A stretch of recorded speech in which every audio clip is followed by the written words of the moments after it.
biri, onunla beraber olan biri yine aynı 6-7 yaşında.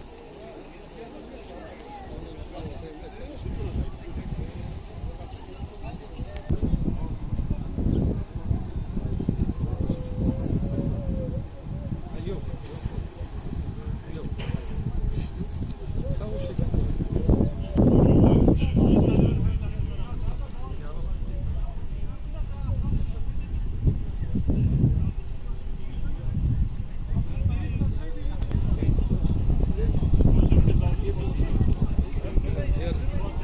Tamam, şu anda Diyarbakır